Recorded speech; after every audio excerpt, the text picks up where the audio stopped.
Hey, good morning and welcome to Breakthrough Walls. I am Ken Walls and I'm your host. And today I have the one and only Mr. Scott Ford on the show. So do me a favor and share this out right now. Share this out and stay with us because this is going to be a lot of fun. Hang on.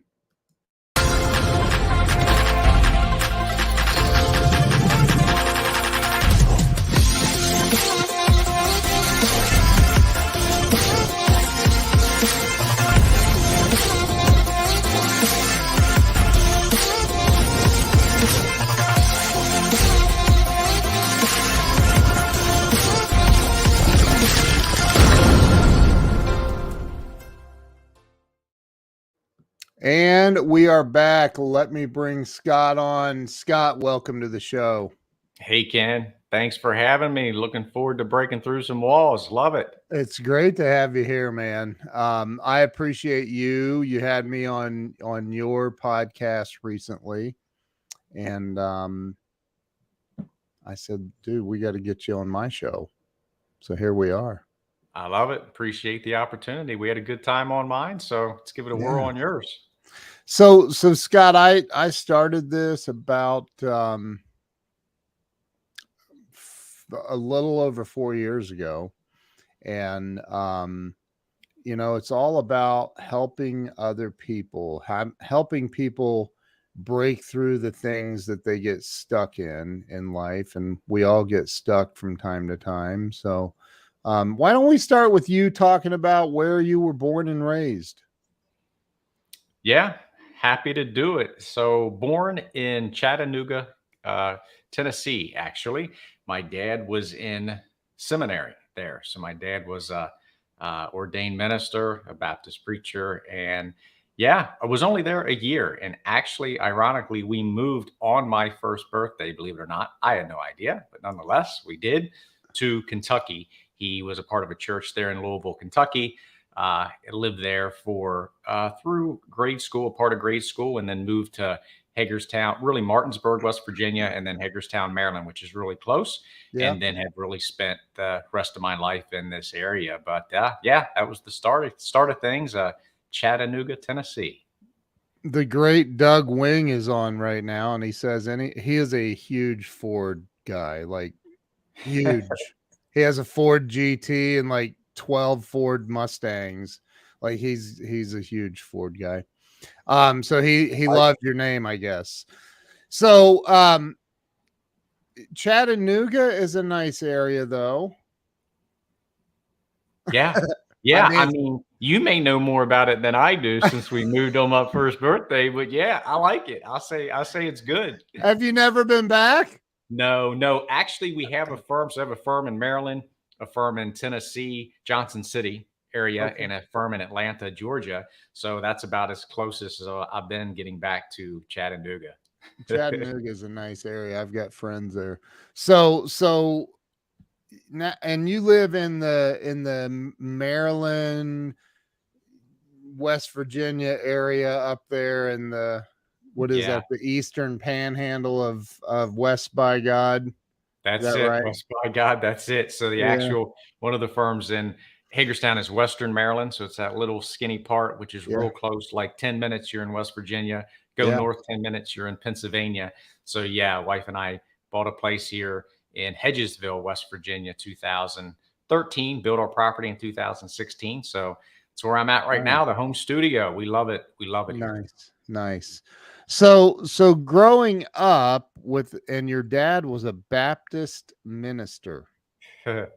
Wow. What was that like growing up as a kid, having a dad as a Baptist minister, man? I'll bet things were a little strict. PK, man, PK, strict would be one way to say it. Yes, indeed. And I've never been great with rules. I'm always like, why? Right. So that wasn't the best question in the Baptist minister's home. So anyway, it was interesting. I'll tell a quick story on it. This just came to me. So yeah, very interesting growing up. And then in high school, Dad gets this, I'm 16, just get my driver's license. So of course, what do you want to do? You want to drive and you want to drive to school. You got wheels now.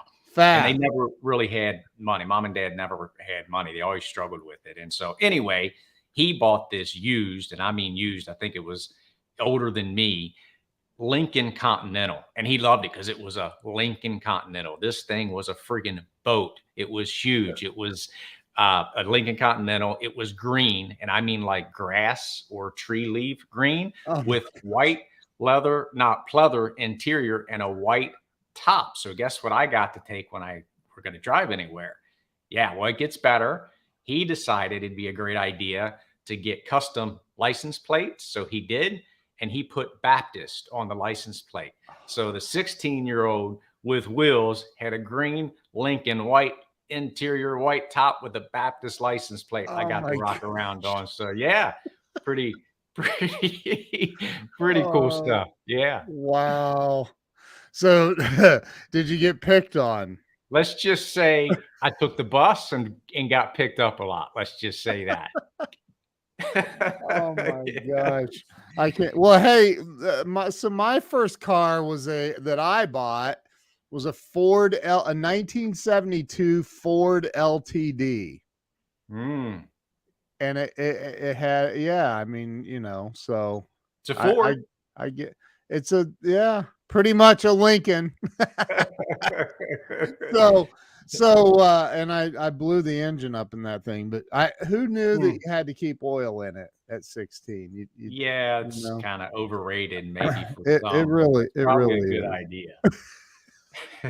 So growing up as a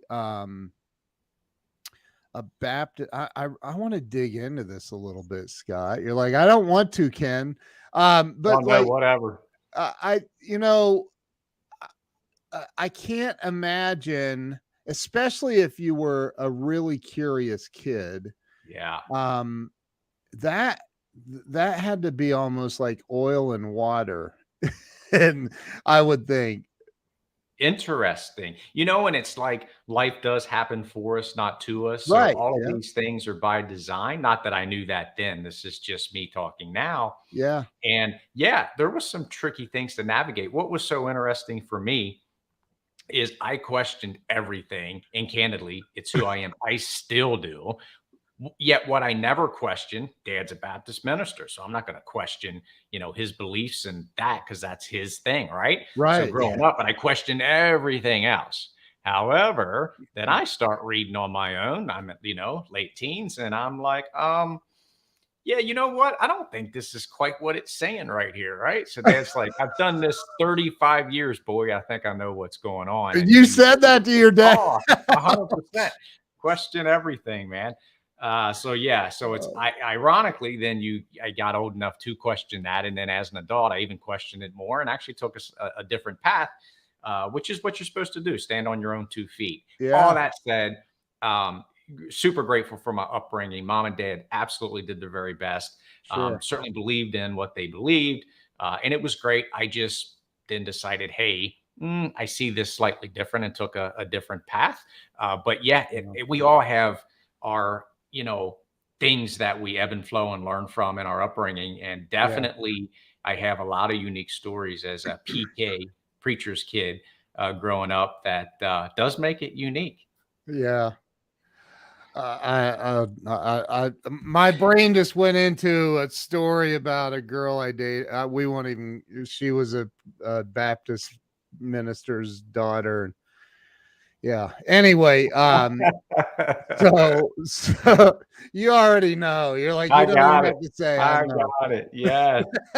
So, but so you, it sounds like maybe you weren't a rebel child, but you were at least you were curious, and I love that.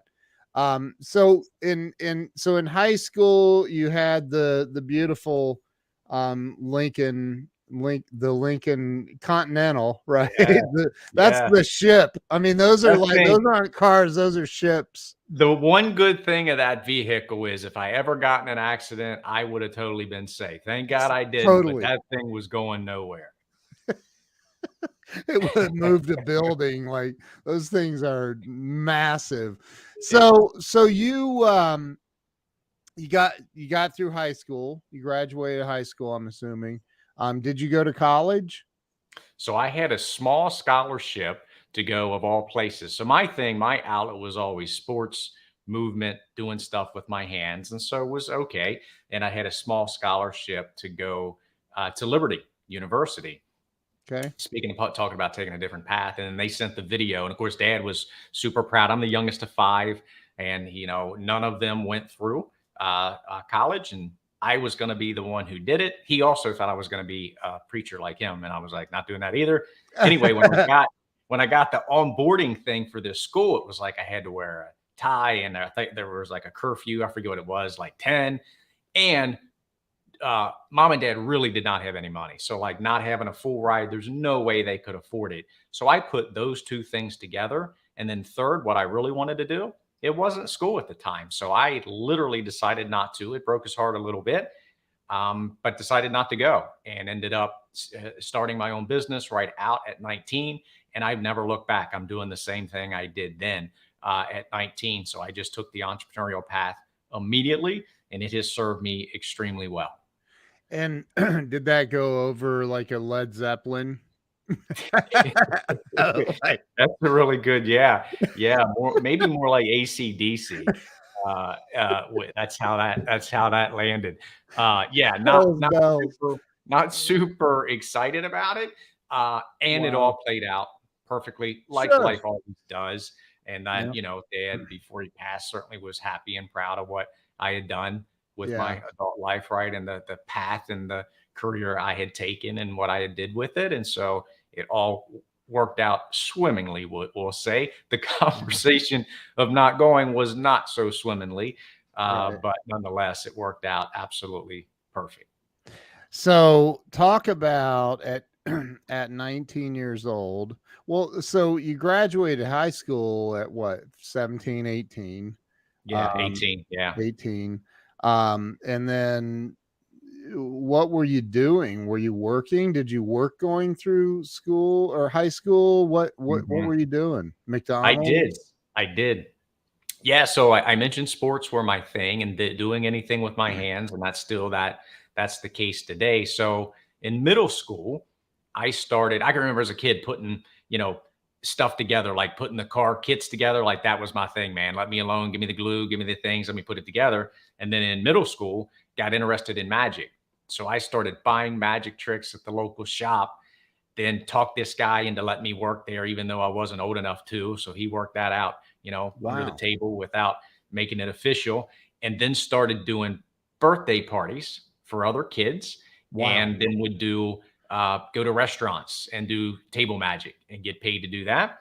And so that's how I made money going through school. And literally, I when I go into something, man, I go into it. So I had a rabbit, I bought doves. Mom and dad would take me to the kids' place, drop me off, stay, or come back and pick me up. I had a little tux, did the whole thing when I would do magic parties for other kids in middle school and high school. And then worked at this shop a little bit on and off through middle school and high school as well. So that's what I did for money, as well as one thing dad was really good at is making you do things, meaning work. And even though they didn't have money, so this was always the thing. He would always make promises of, if you do this, you'll get this.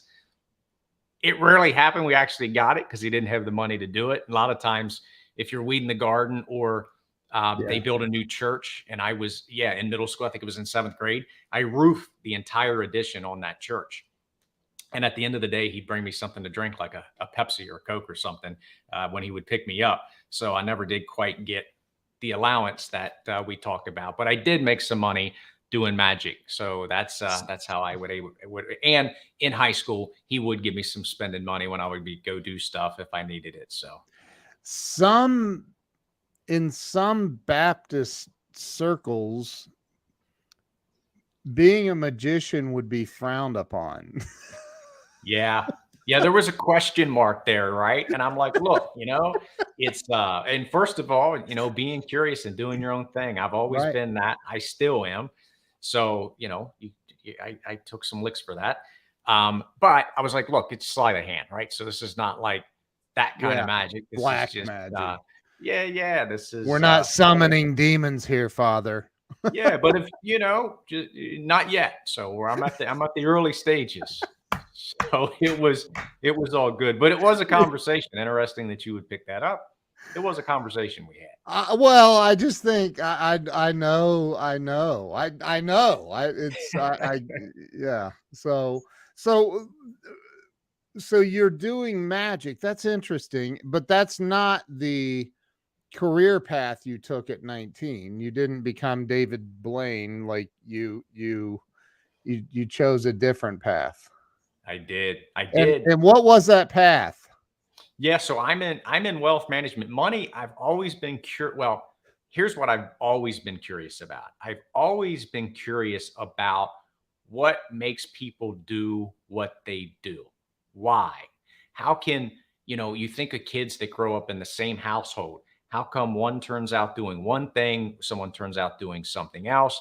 Some are Mhm. super resilient, some aren't. What causes that? So I've always been curious. And Mhm. so in high school, I can remember you were talking about, did I graduate? Yes. And I was in academic classes, but I didn't kill it in my grades.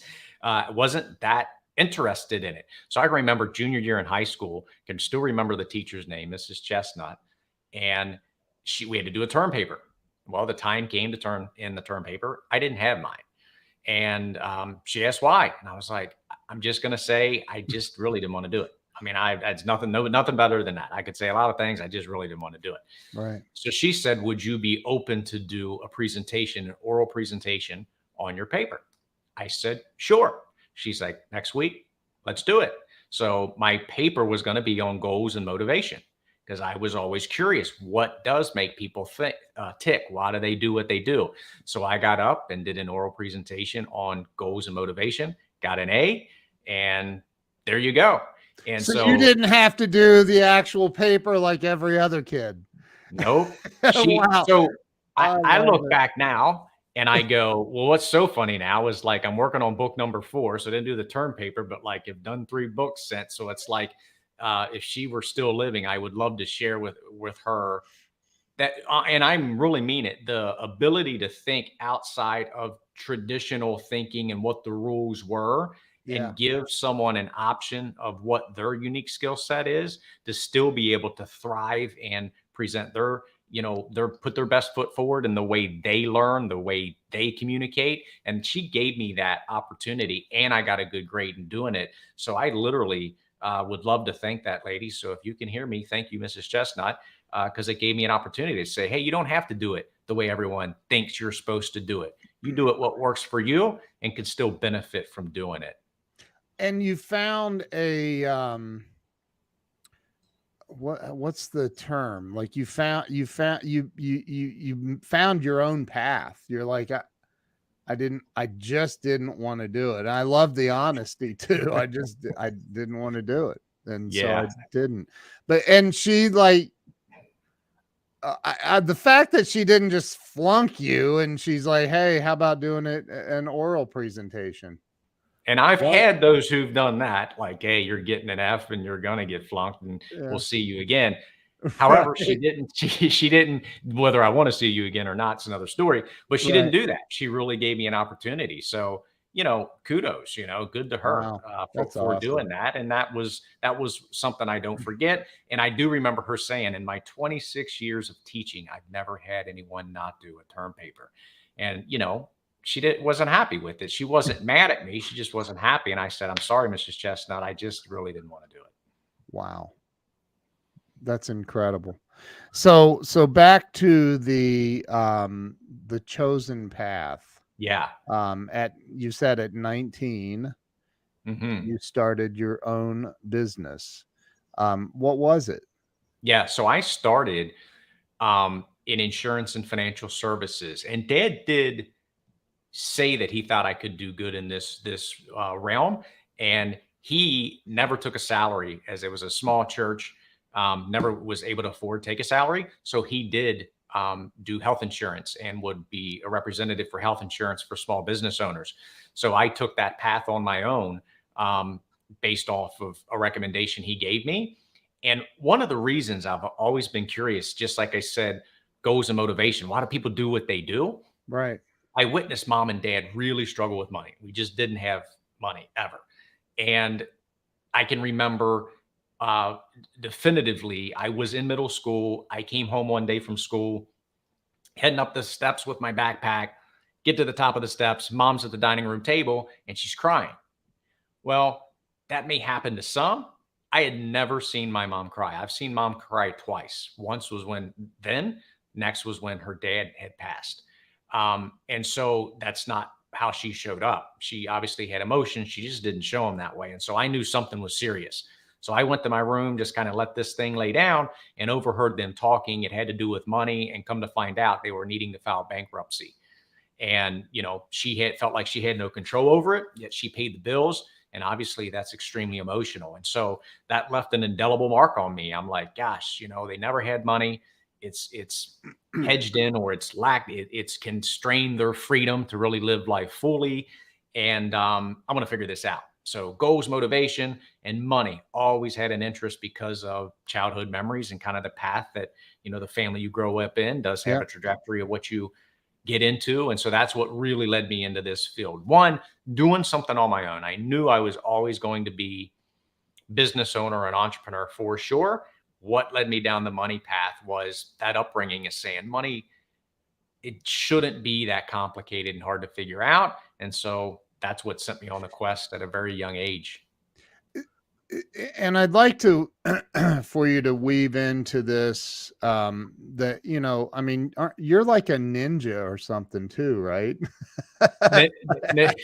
Ninja in what way? I don't know. I do Brazilian jiu-jitsu is one of my passions. So yeah, that same thing. Yeah. Ninja jiu-jitsu. Yeah, whatever. It's all the same. Yeah. So you do that's what they do primarily in the UFC, right? It's definitely, that's what got me hooked on jiu-jitsu. Was I mentioned sports. One of my favorites, it was always wrestling. It's an individual sport. I was pretty good at it, so always liked wrestling. And then in the early 90s, I'm now an adult and I see this UFC, and it's like no holds barred and anything goes. And so I watch it and I see this little guy, Brazilian, Royce Gracie, winning against these freaking mammoths of men, right? And he's just tying them up. And I'm like, what's going on here? So had a grappling component. So it hooked me.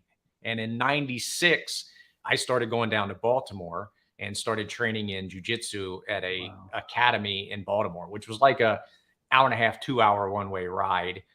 Wow. So I go, and my wife, we weren't married at the time. She goes with me, and we're going up these steps and get downtown Baltimore, my first meeting. And this thing's above, no real sign, just said, go to this door beside the Love Shack.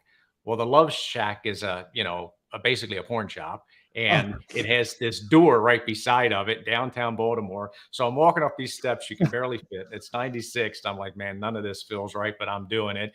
So anyway, oh my gosh, it was an interesting start to Brazilian Jiu-Jitsu, but that's how I got my start. Then found a school in Frederick, which is about 30 minutes in Frederick, Maryland from Hagerstown, and got real serious in 2006 and did that for about 10 years. Yeah. And still toy around with it. And actually in our house, we have a gym and some mats next door. So when someone wants to come train or roll, we can get a roll in right next door at the house. It's a little different than above the Love Shack in Baltimore, but right. Mat's a mat. Yeah. There's more to do at the Love Shack if you get bored. Yeah, that's exactly right. Exactly right. Just saying. If you get too bored, honey, you can just run over to the Love Shack. So you, I mean, and I love that part of the story because, fitness and exercise and health. And I mean, you got to be in good shape to practice jujitsu. Health wise, it requires some, at the bare minimum, decent cardio. Like, you have to be able to breathe. So So you start into, so you're in at 19, you get into the insurance world, and financial services world. That is that like life insurance, health insurance? Is it everything? Are you doing PNC as well?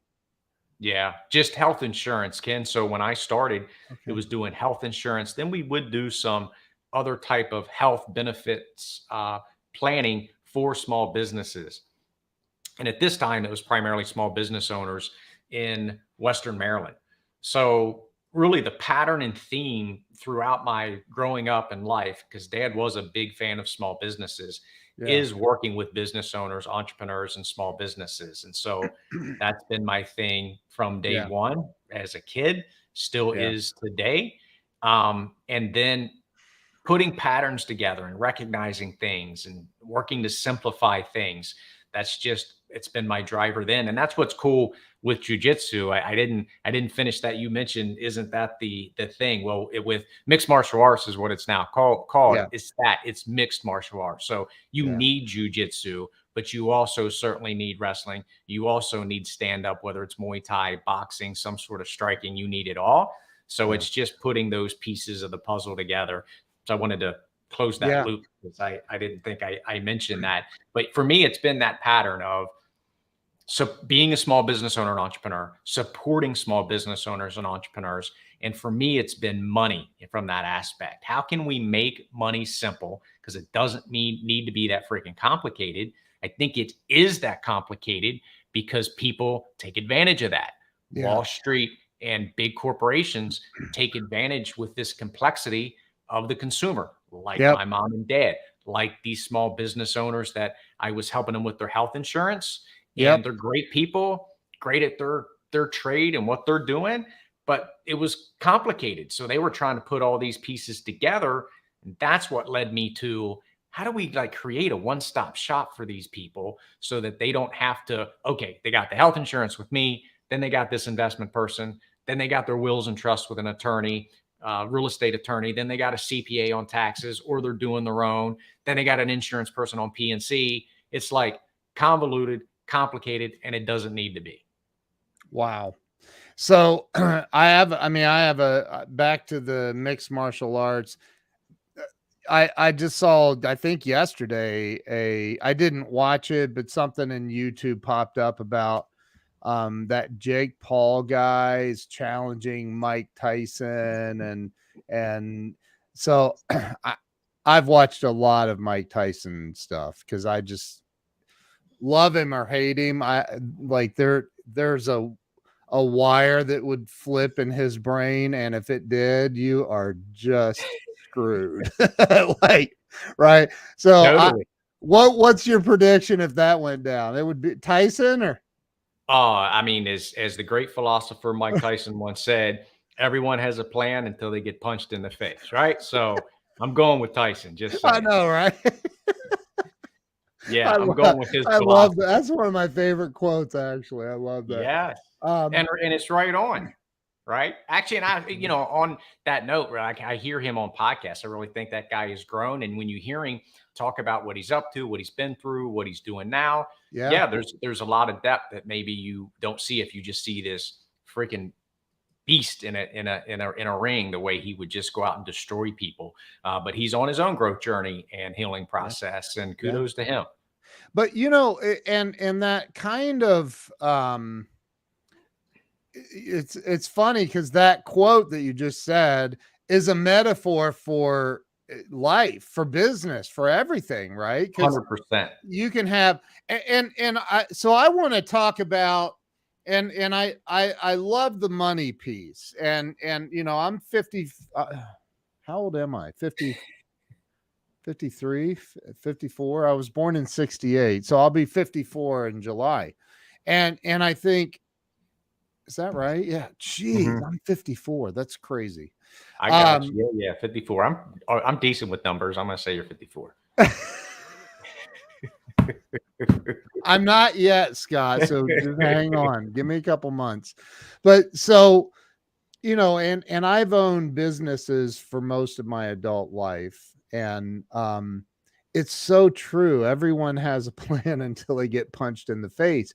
And, you go, I don't think that people really like. I had COVID. I was down for 65 days with Hmm. COVID in the hospital 3 times. And like, you just don't, you, you don't expect the unexpected. And, but talk a little bit about the, um, mindset, because T. Harv Eker is one of my favorite people, and Secrets of the Millionaire Mind is one of my Hmm. favorite books.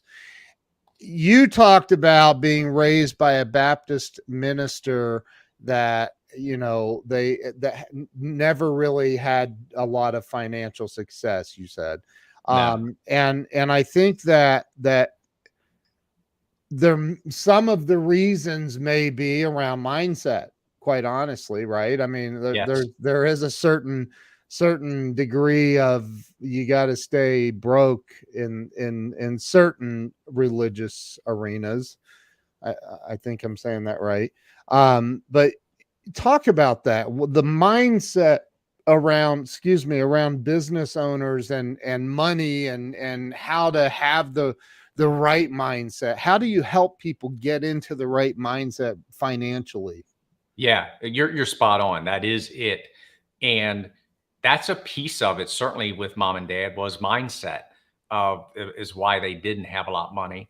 And it was complicated.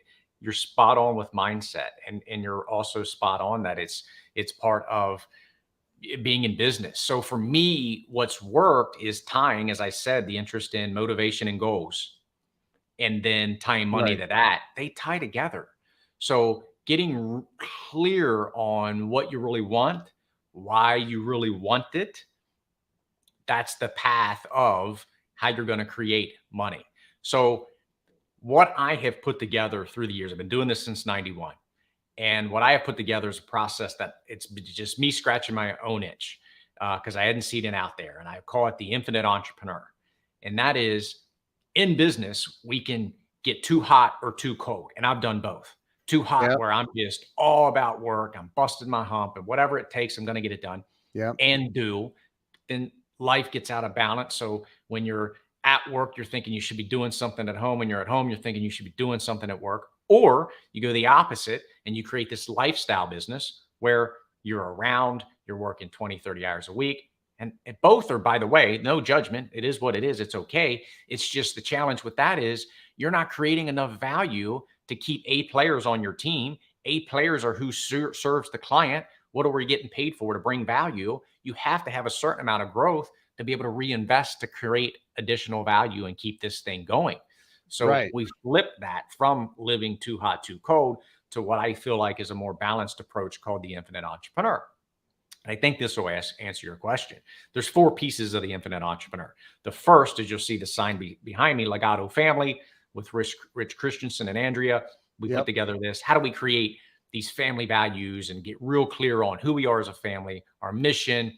I said values, our setting rites of passage for kids, and just being crystal clear as a family. What do we stand for? And there's all kinds of color you can add to that. Mm-hmm. Then from there, I put together a process from all the things I learned through best practices. I could name all kinds of names here: Vern Harnish to my partner Ron Carson to Dan Sullivan, on and on. I sum the business up in the 4 P's of a sustainable business. So we're clear on family. Now we're clear on business with purpose, people, process, and profit. Now money plays a part to that. So the process I've created there is called the way to wealth. The way to wealth is our 1-page plan and 1-page process to make money simple that supports the family, supports the business to then ultimately live a life of health, wealth, wisdom, and happiness. Because I don't care how much money you're making in business or how successful, family can be clear. You can have money dialed in, but what's the point if you're not fully living life? And I like to say fully living now because it's all we have. Yep. So that's my process of creating an infinite entrepreneur. And that's all about mindset, getting clear on that.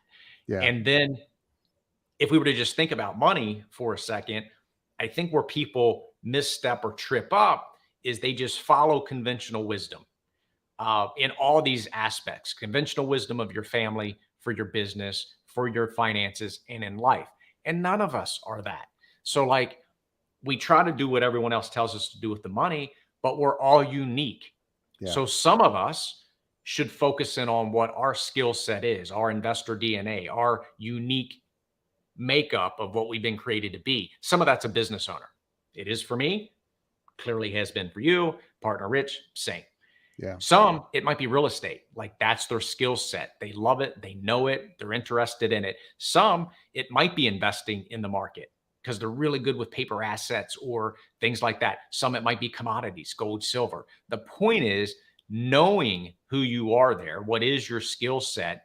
You know it because it energizes you and you're intrigued by it, which checks the box of the biggest missing element for all of us, education. Then you dig in and educate yourself on business, pay for coaching, or educate yourself on paper assets or on commodities or in real estate. Now, Yeah. all of a sudden, the whole game in money is cash flow and control. Now you're setting yourself up to not only get more cash flow, but put yourself more in control in a market. And take COVID as an example. All these things that happen, that will happen again. Something will happen again. That's that punch in the face that the great philosopher Mike Tyson says. We're always going to get it. But if you have yourself set up where you're in your unique skill set, you're going to be able to navigate these things and feel like you're back in control of the situation, at least enough to navigate it. I don't think anybody's ever referred to Mike Tyson as the great philosopher, but maybe. I mean, he is wise. If you listen to him on his I'm serious. podcast, in between tokes of his joints, he actually is a pretty smart guy. Agreed. Yeah. I'm saying that tongue in cheek. I'm kidding. And I'm Yeah. only because he's not in the room with me, but truly he has grown and definitely has wisdom there. So yes. There's one guy I would not want to piss off. I just wouldn't. Never. No. I don't care. And people are like, he's old. I don't care. Doesn't matter. He's not Like, that old. There's so many other people you could piss off besides him, right? So you go there. That is so funny. So, I'm going to throw a curveball into this. Let me throw a little curveball into this. There are, if you watch TikTok or Instagram or, you see a lot of, there's a lot of people out here, pushing the crypto thing. I'm friends with, we don't hang out. We're not like golfing buddies, but Grant Cardone is a friend of mine. And he's now hit billionaire status. I have another friend in Beverly Hills that's a billionaire, Rami El-Batrawi. And I asked Rami, I've heard Grant talk about it, and neither one of them will touch crypto with a 10-foot pole. Grant's like, I own like a couple $1 million worth, but somebody paid me for something and it's just sitting there, just, you don't have to expand. I don't want to start a crypto war on the show because there'll be people in here that'll die on the sword for this. What are your thoughts on it? You're in the financial services world. I don't know anything about it. I think I own $100 worth of crypto and it might be worth $20 right now. I'm kidding. But like there's people that have made millions, if not more, off of crypto. But it seems like a, what's that word on the Wolf of Wall Street? A fugazi. It seems like what are your thoughts? So here's what I'll say. I believe if you look at the blockchain, that it's a real thing. So I think if you compare it to the internet back in the 90s, it was a real thing. Yeah. What we didn't know was, well, who's going to be the real player there? AOL. By the way, some of you may still have an AOL account. I'm not knocking You've got mail. Yahoo. Who's it going to be? And I think we're there. And again, look, I'm no expert, not giving any advice here. I'm simply talking out loud. I think blockchain's a real thing. What I would say to it is if you were going to own a small piece that you were speculating with, that you were comfortable losing, and you were going to put money in it, that's one thing. Okay. You could do that. And it could be potentially a diversifier or an asset that you're going to own. What I would simply say is, again, have you studied it? Is this your unique skill set? Is this your investor DNA? Is this something where you're so interested in that you read and educate yourself on it so you know why you're buying? You're not just speculating. If you're not going to do that, then it probably doesn't make sense. Yeah. And Great then for answer. some, if you're in and you're reading it and you eat, drink, and sleep it, and it's your, unique skill set that you're going to dig into this, have at it. Yeah. I think the best thing to do, though, is spend time finding what is your unique skill set, what does jazz you up, and then educate yourself on that so you put yourself in a position of control Yeah. versus just throwing money at the current hot thing and speculating with your hard-earned capital. What's interesting is I love the fact that you brought up like AOL, which my buddy Glenn Morshower, the very famous actor, he still has an AOL account. And I'm like, dude, what? And he's like, don't even. And but like there was a time though that AOL was, for lack of a better phrase, they kind of were the internet. They had their own ecosystem, if you would. And they still do, I believe, but they don't, they didn't really make the big pivot because I can remember I've been on the internet. I built my first website in 1994, so I've been doing it for a while. And I can remember though, like Robert Brooker talks about Netscape. I remember that. I remember the underbelly of the internet that wasn't AOL, and I was there. And AOL never really made a pivot. Like trying to tell somebody, just type the address into your browser. They were like, what? I looked all over AOL. I couldn't find it. And I'm like, it's not on AOL. It's not like, you don't get it.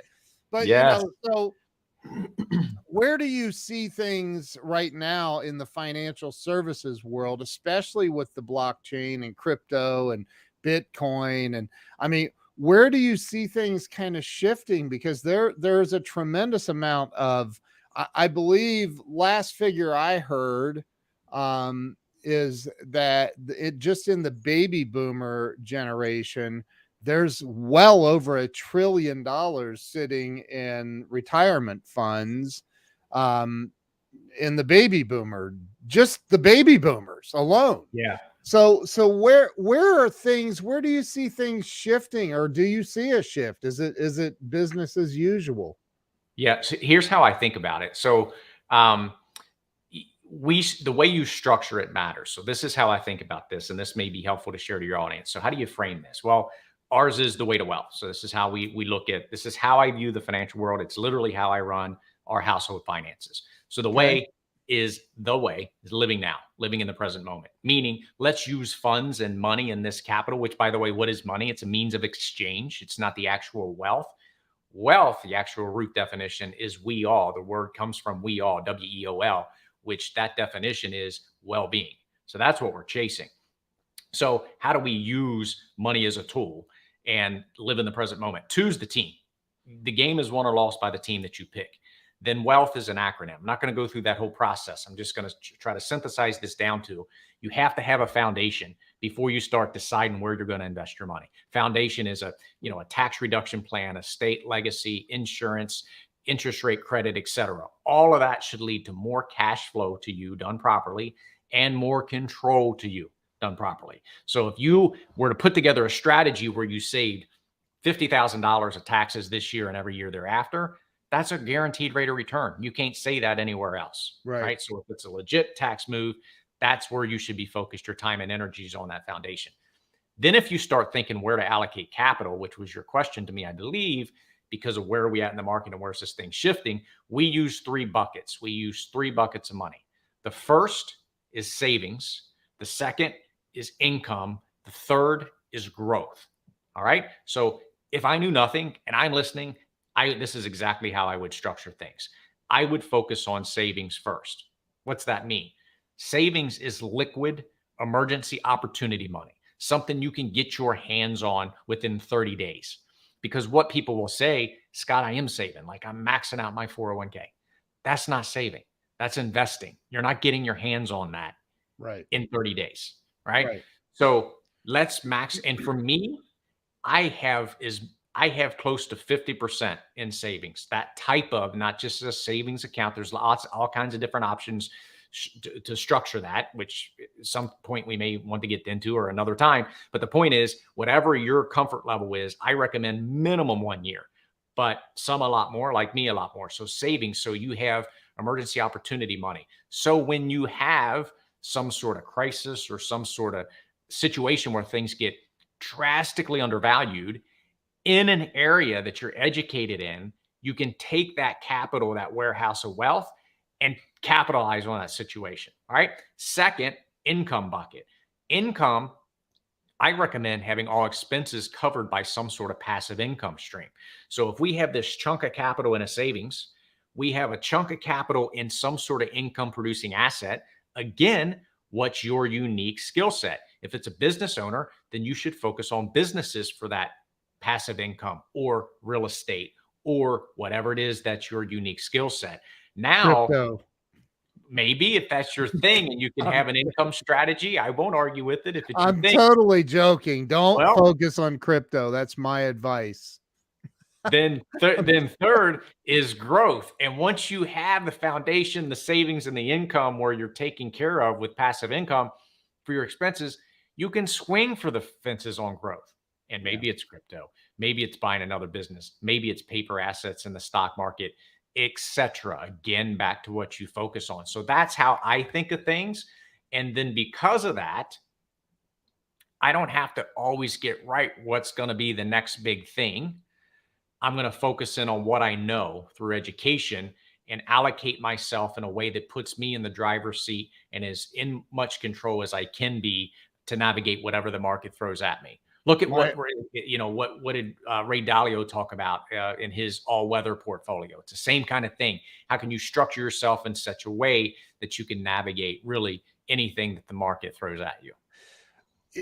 Okay, so I have, I think, legitimate questions. I hope they're legitimate. My wife is on here. She says good strategy. Thank you. So,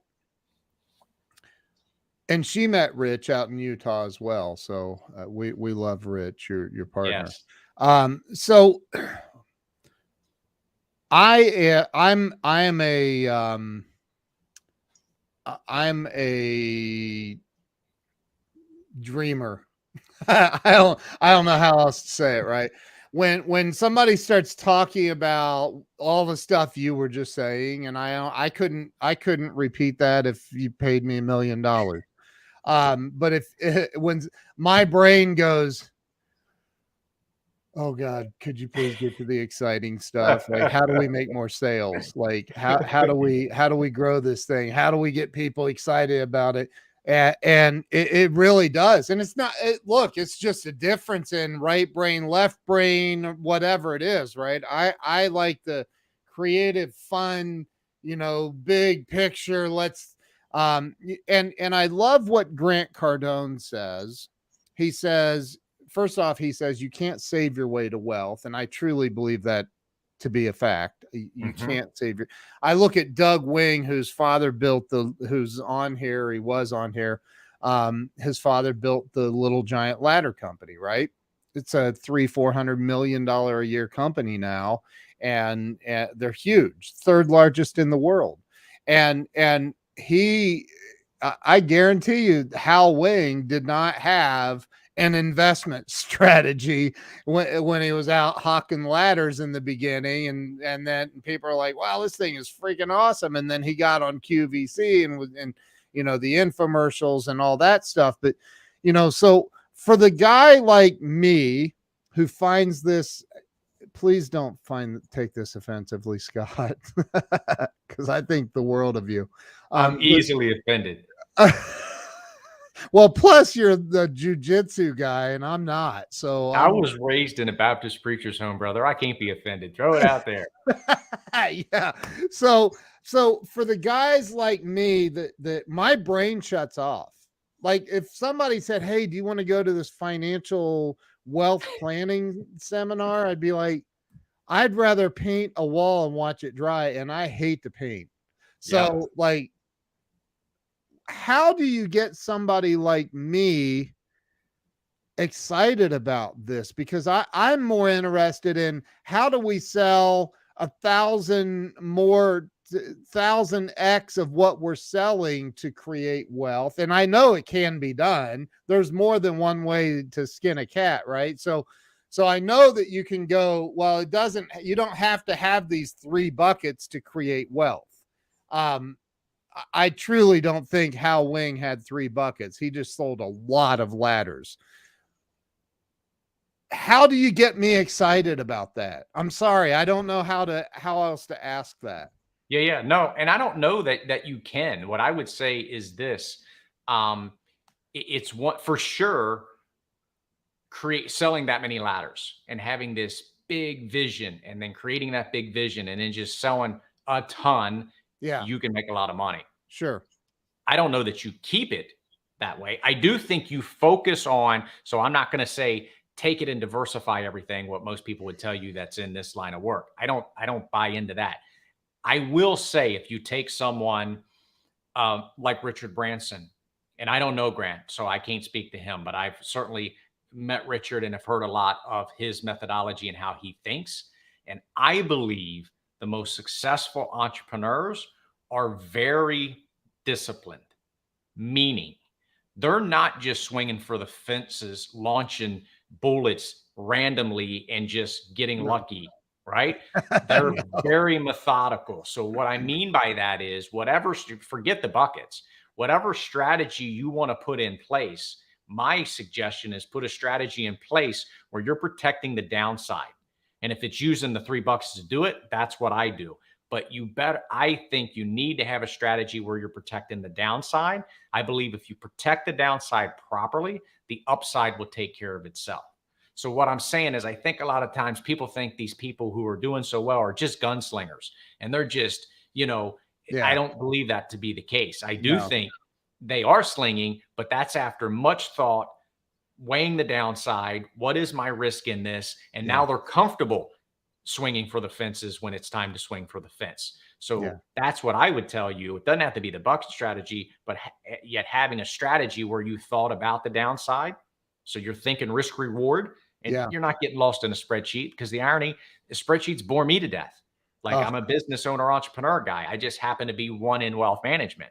My driver is how can we simplify this so it doesn't bore the crap out of you, yet it protects the downside so you can go swing for the fences.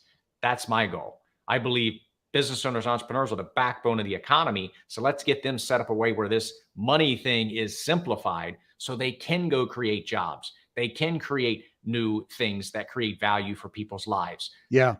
So that's what drives me. I love it, man. I always think, I think about Henry Ford. And I think about he was being sued and told, you don't know anything about this and this and this.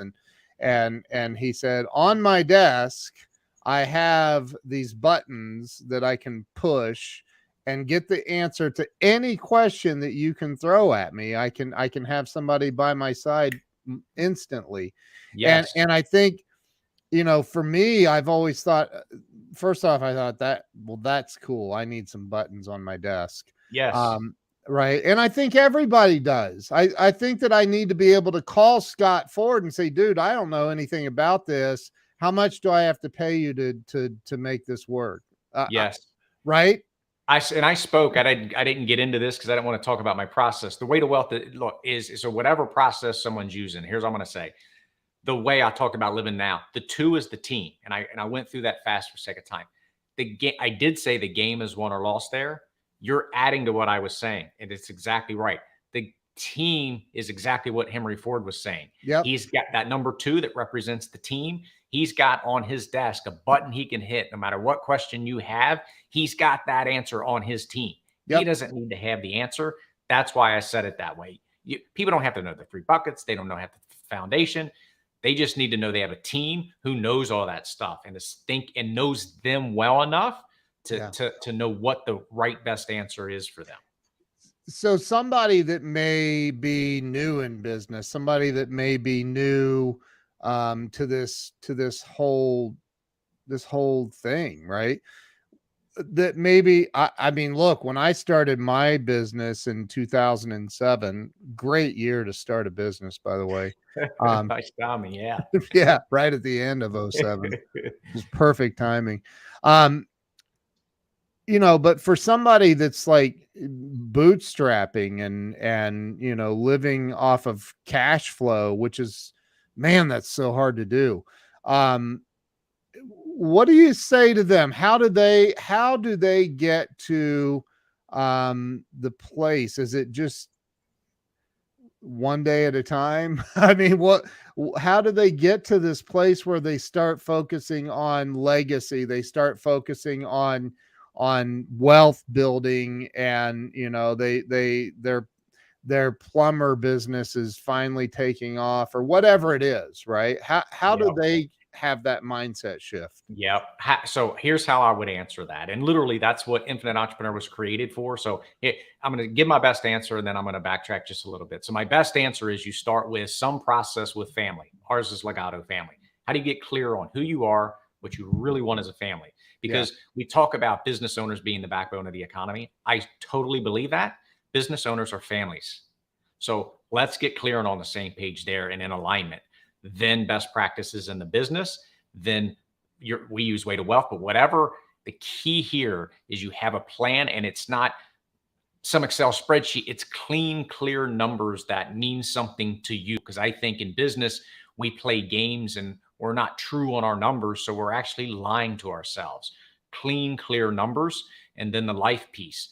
I said I would backtrack, and here's where I'll do that is it's the why behind it all. So I can remember in the early days, I'm just figuring out, can I keep my head above water? And how many times did I pay team members when I only had 1 or 2 team members and I didn't take a paycheck? And I'm putting that on a credit card.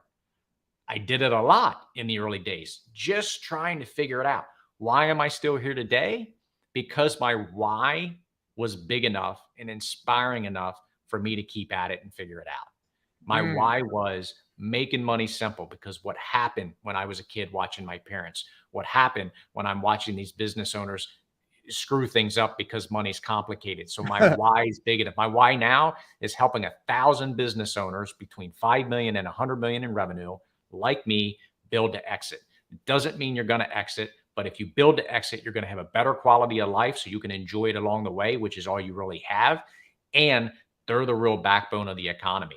Us potentially going into challenging times in this country, you could say all kinds of reasons why that might happen. Yeah. One, it does happen. Who's going to get us out?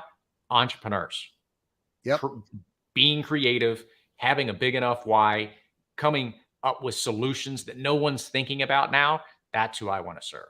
That's my why. I wrote in my first book a little story about, I called this guy one day when my wife and I had I had I had a car repossessed in front of my 3 employees at the time. That was fun. But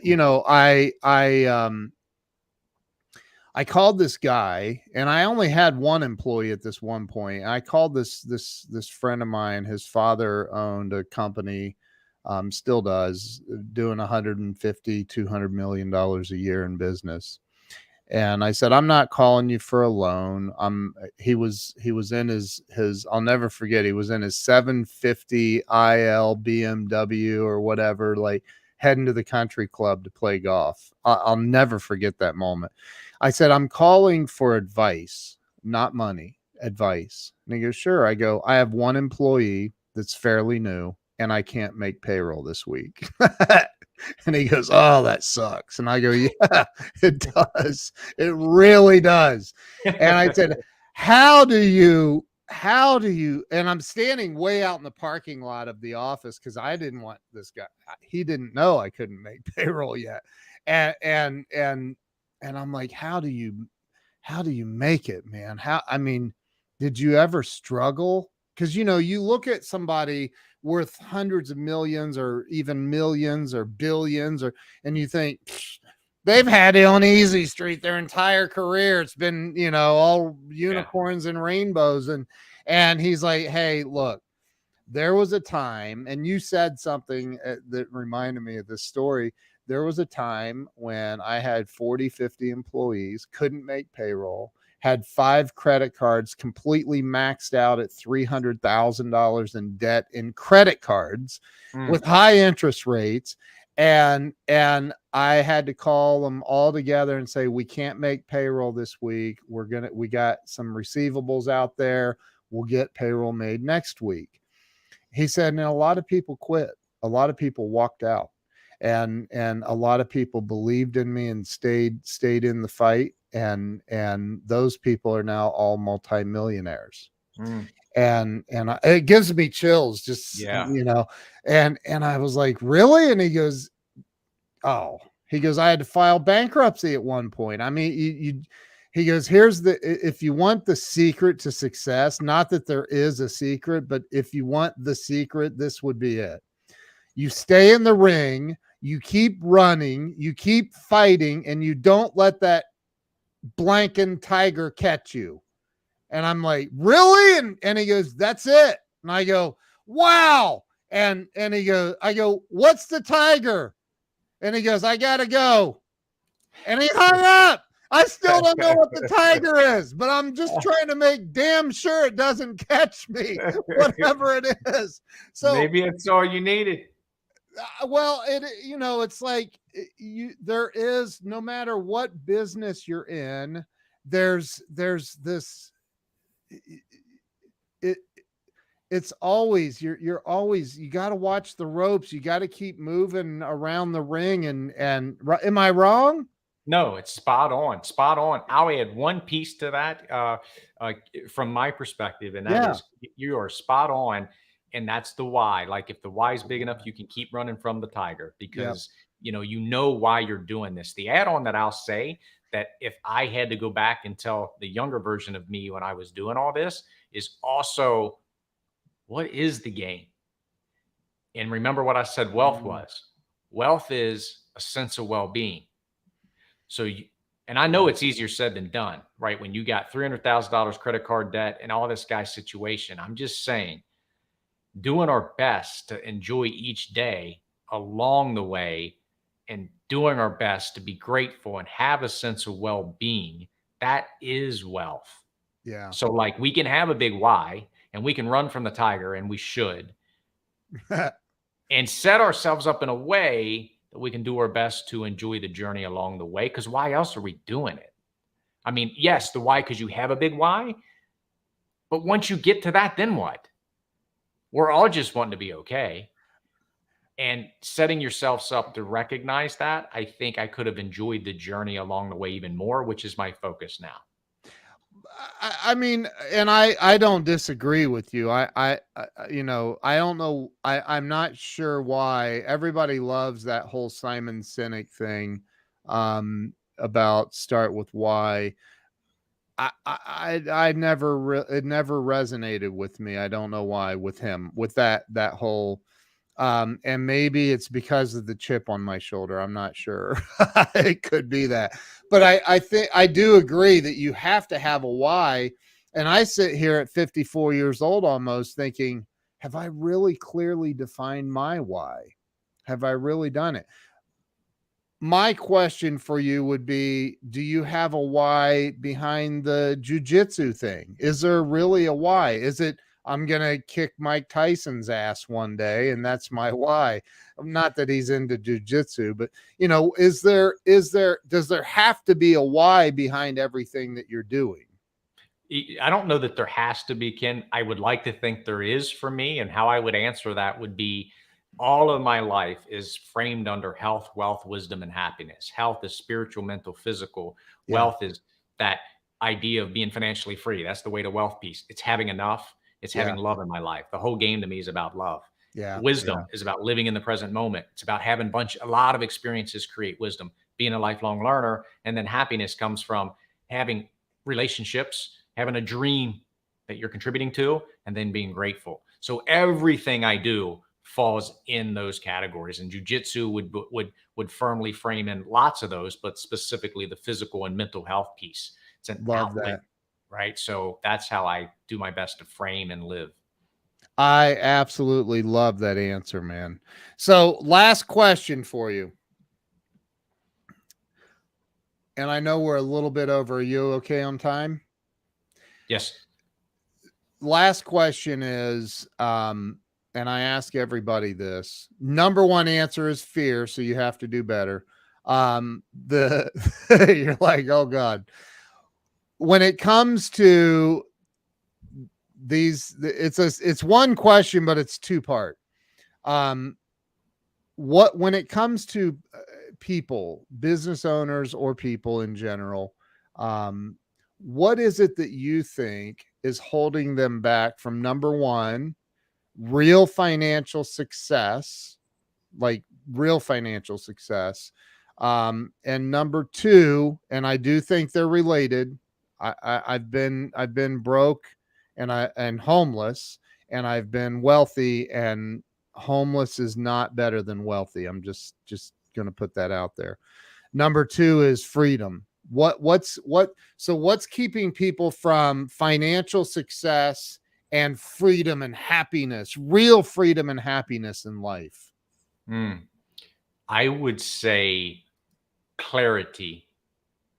Mm, And in clarity, I'm going to get back to the why. If the why is big enough, you'll find a way.